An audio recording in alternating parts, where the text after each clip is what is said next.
This is David with Kingdom Gaming here. I hope you all had a great Thanksgiving.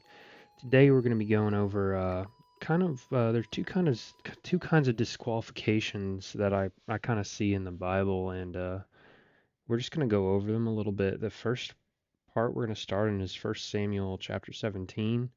And basically the whole premise of this chapter is it's David versus Goliath, but leading up to David going up against Goliath, he is disqualified for being qualified by his family, his king, and that is honestly, if you think about that, those are the people that you want in your corner. But against all odds, David goes up against Goliath and he beats him.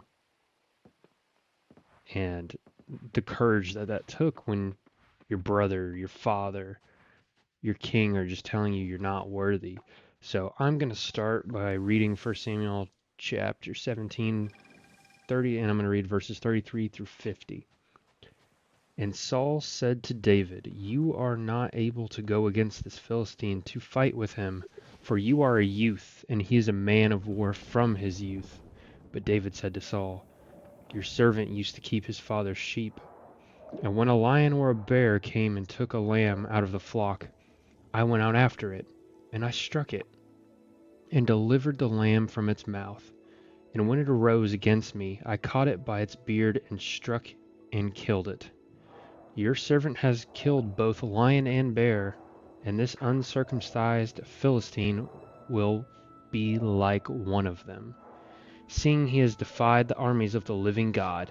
Moreover, David said, "The Lord who delivered me from the paw of the lion and the paw of the bear, he will deliver me from the hand of this Philistine."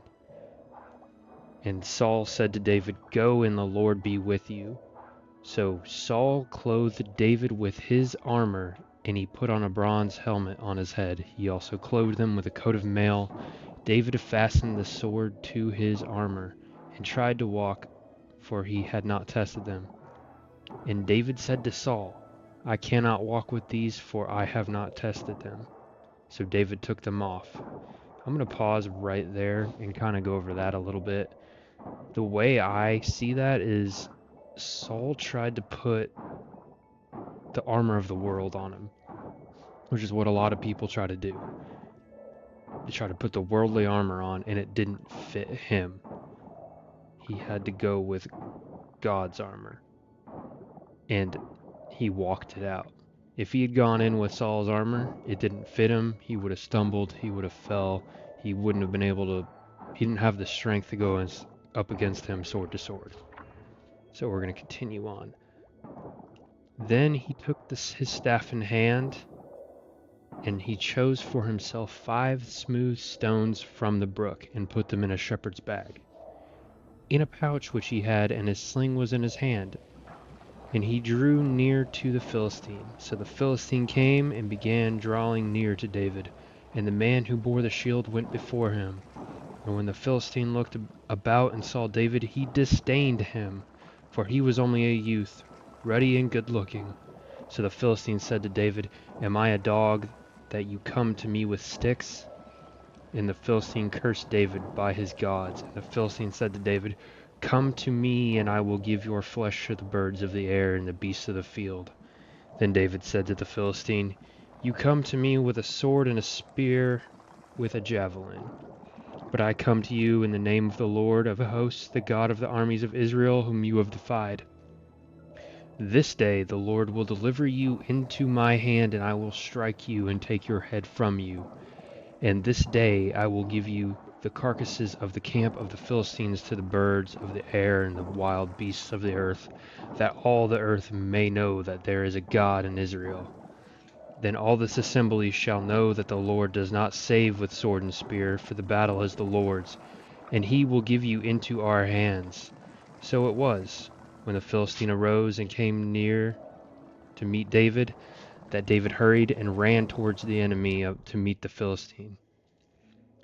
Then David put his hand in his bag and took out a stone. He slung it and struck the Philistine in his forehead, so that the stone sank into his forehead, and he fell to his face on the earth. So David prevailed over the Philistine with a sling and stone and struck the Philistine and killed him. But there was no sword in the hand of David. So that's honestly, it's one of the most well-known stories in the Bible, because David is very much a smaller individual. Goliath is supposed to be about 8 feet tall and solid muscle and has been a warrior since his childhood. David was considered unqualified by his family, his king, and his enemy. How many of us in the same situation would just fall prey to feeling unqualified? I mean, there's plenty of things in this life that I'm not qualified for. I am not a very eloquent speaker, but through God, He gives me the confidence and the wisdom to speak. I mean, especially with something like this. I mean, 3 years ago, I would have never done this. So that's kind of the disqualified by your enemies and other people. So now we're going to kind of talk about disqualifying yourself. So we're going to start with Exodus chapter 4, verse 1. Then Moses answered and said, "But suppose they will not believe me or listen to my voice. Suppose they say, 'The Lord has not appeared to you.'" So God is telling Moses to go back to his people and tell them he has seen God.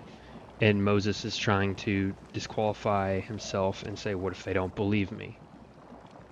So chapters, let's see, verses 2 through 9, Moses kind of keeps shying away from his duty. He's trying to disqualify himself. He's trying to demean himself. I'm not qualified.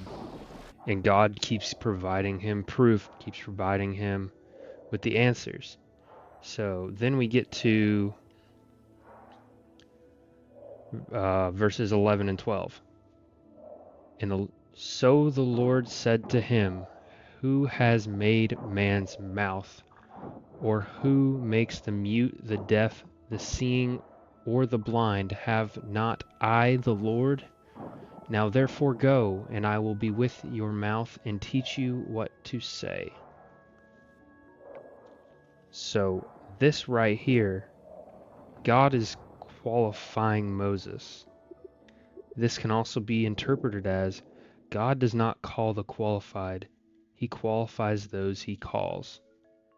And that right there should be inspiration and confidence for anybody who doesn't feel they're qualified, because God will qualify you and give you the tools you need to be qualified. He qualifies those that He calls, because when somebody on the outside sees somebody who's unqualified and who they deem unfit succeeding, that is only done through God. You can't succeed like that on your own. You have to succeed through, it brings all the glory back to God because it's a miracle.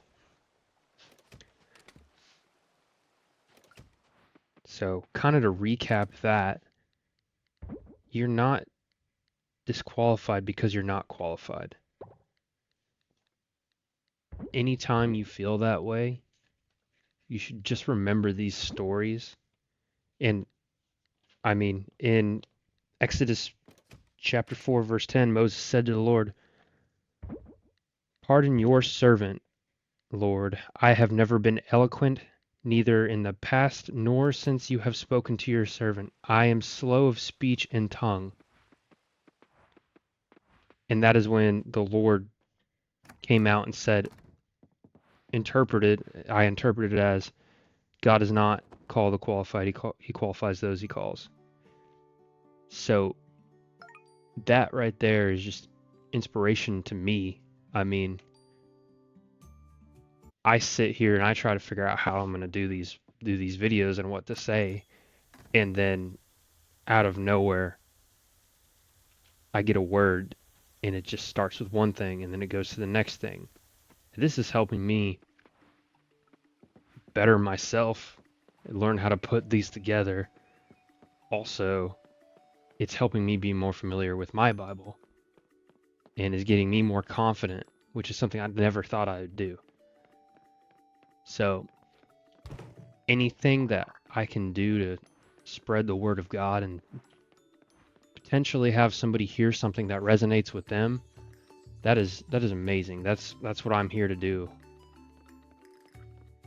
And if anybody ever has any questions or they want to leave a comment, by all means, I'll go through and I'll answer to the best of my ability. And if I don't know, I'll find the answer. But it's at this time that I would ask, if you don't know God and that's something you would like to, just open it up. Say, God, I want a relationship with you. I want to know you. Just open yourself up. Go to church. Get baptized. Read the Bible. I mean, it's amazing what happens when you step into that. 3 years ago, I was a college dropout and I struggled with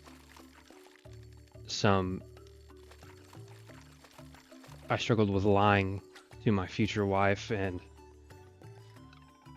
I wasn't honest with myself. And I tried to do everything on my own, and I fell on my face every time.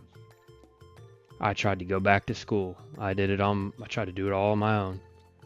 I failed out again. But then about a year and a half ago, I came back to God. I came back to Christ. I opened myself up to the relationship, and I went back to school. And I was working full time. I gave it to God. I did what I was supposed to do. I did my schoolwork, and I graduated. And it was an amazing feeling. I got rebaptized because I grew up a Methodist, so I was baptized when I was born. But getting rebaptized, it meant the world to me.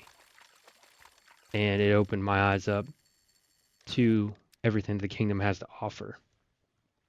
And if you can find a church that does small groups or master classes, you will meet some of the most amazing people that you'll ever meet in those groups. I've met friends that have now turned into family. I have accountability partners.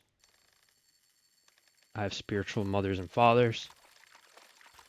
And I would do anything for those people, and they would do anything for me.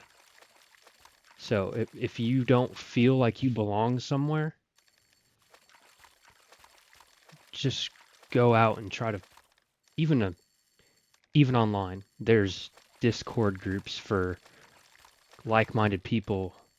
There's Discord groups that are Christian-based gaming. You can find family, and you'll find a place that you belong, and it's all about community, and it's all about the relationship. And I really appreciate anybody who's watching this and listening to it.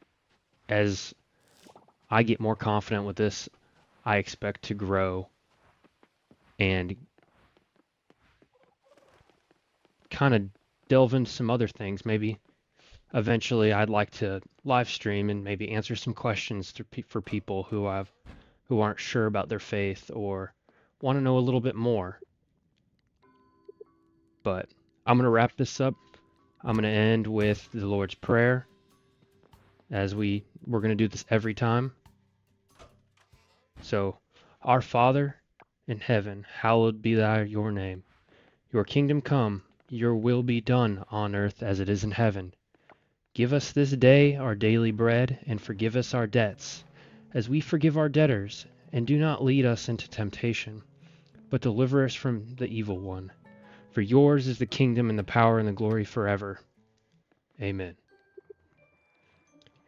So I'm going to try something a little bit different. I'm going to probably have about 10 minutes at the end of the video that's just going to be some instrumental worship music, just to kind of have some quiet time for you and some peace.